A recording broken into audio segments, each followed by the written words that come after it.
Hi everyone, welcome to Streatham Autos. I'm just a bloke in a garage at the side of his house who happens to know a little bit about motorcycles, mechanics, electrics, stuff like that. Done all my college stuff, done my 4 years. I know a little bit.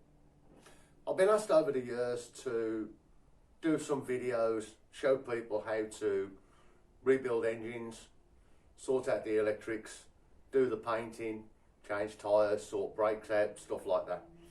So I've decided now's the time to start putting some of these videos up online for you all to have a look at. There'll be plenty of them there. You'll find them on the website. Website streathamautos.co.uk. You'll find quite a few pictures there. There's a blog page, there's a current product page, there's also a contact page.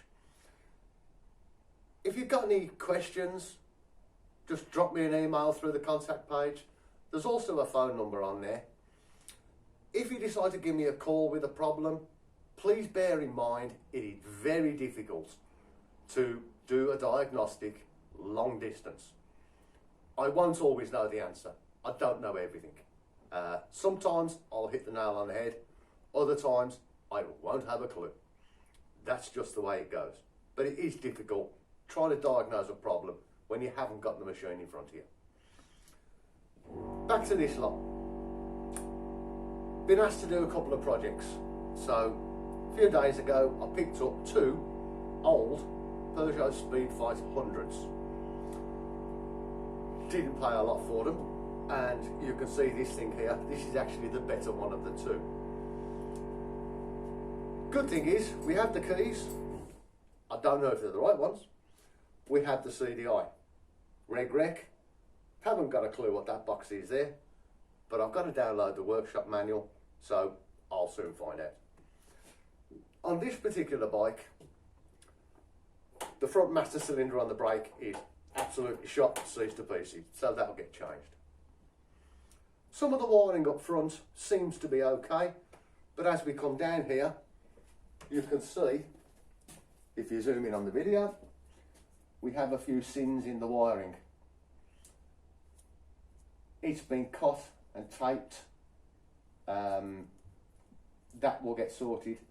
We come down here to the stator wiring again. It's been cut. There's bare wires, and actually I think that one's just been twisted together. Yeah, it is. So wiring to the stator. The stator is all your charging, your pulse coil pickup, which creates your spark. You know, all this has got to be sorted. This appears, I think, to be going to a starter motor of some form. Pins in there, all these little pins.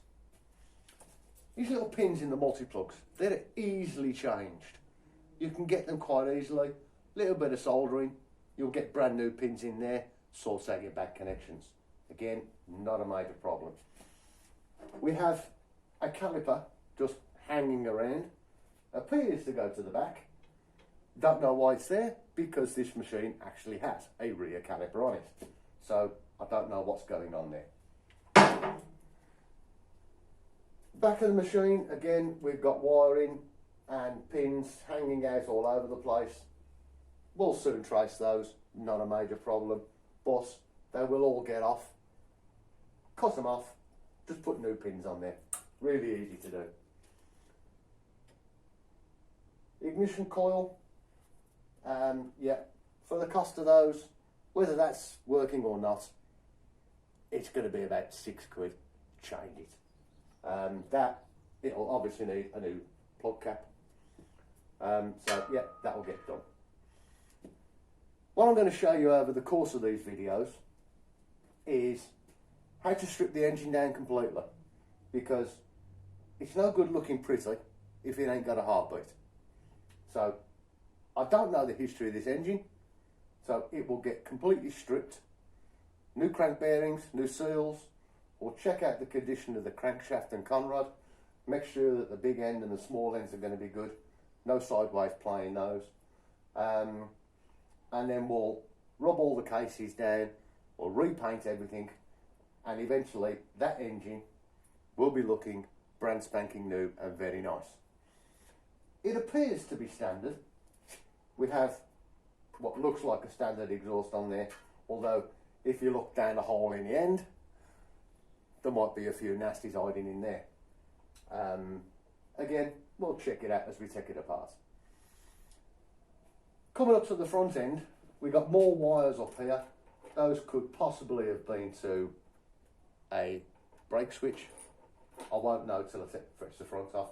As I've already pointed out, the front brake master cylinder, I can see that the plunger in there is stuck in there. So it'll just be a new master cylinder. No point messing about with it, just change it. It's very little money.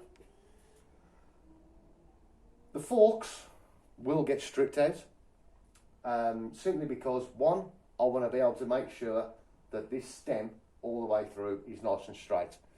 If it's not nice and straight, as you start to turn the wheel, you'll start to feel some resistance. And that won't be good because that is an MOT failure. While they're out, we'll change the top and the bottom bearings, so we know that if the forks are straight and we've got new bearings in there, we're going to have no problems. Steering is going to be nice and smooth, going to be no notches as you go around corners, and it won't want to fall into anything. I've never been a big fan of this front suspension setup on these Peugeots, but we're having all that out anyway, so we'll get round, we'll strip this, we'll check everything out, make sure it's all nice and free, no sideways movements in the pins or the bushes. If I find anything, there is an alternative. I know that I can put Aerox forks in the front of this. I know they'll fit. So that could be another way of going down. But we'll see that when we strip everything out. Brakes, calipers, obviously, they will get stripped with all new seals. If they need to be replaced, I'll replace them. But 9 times out of 10, the caliper body itself will be fine. You'll just need to change the pistons and seals. Then we get round to bleeding thing. Bleeding brakes, it's got to be done properly. You have no air in the system. Air in the system, you get spongy feelings on the levers. And that's not what you want on brakes on a bike at 60 miles an hour. Wheels, obviously, new tyres. The wheels will get stripped and repainted. We'll have a look at the discs. Quite possibly, we'll end up with new discs. Again, don't know till we get it apart. And this one, surprisingly, still has the boa in the back. Remember these? Hey, the boa lock. Again, something else. That'll be a thing to look at. So there you have it. That's the first of 2 projects. Speedfight 100's. Going to be interesting. Keep an eye on the website. I'll post more videos as we go along. See you later.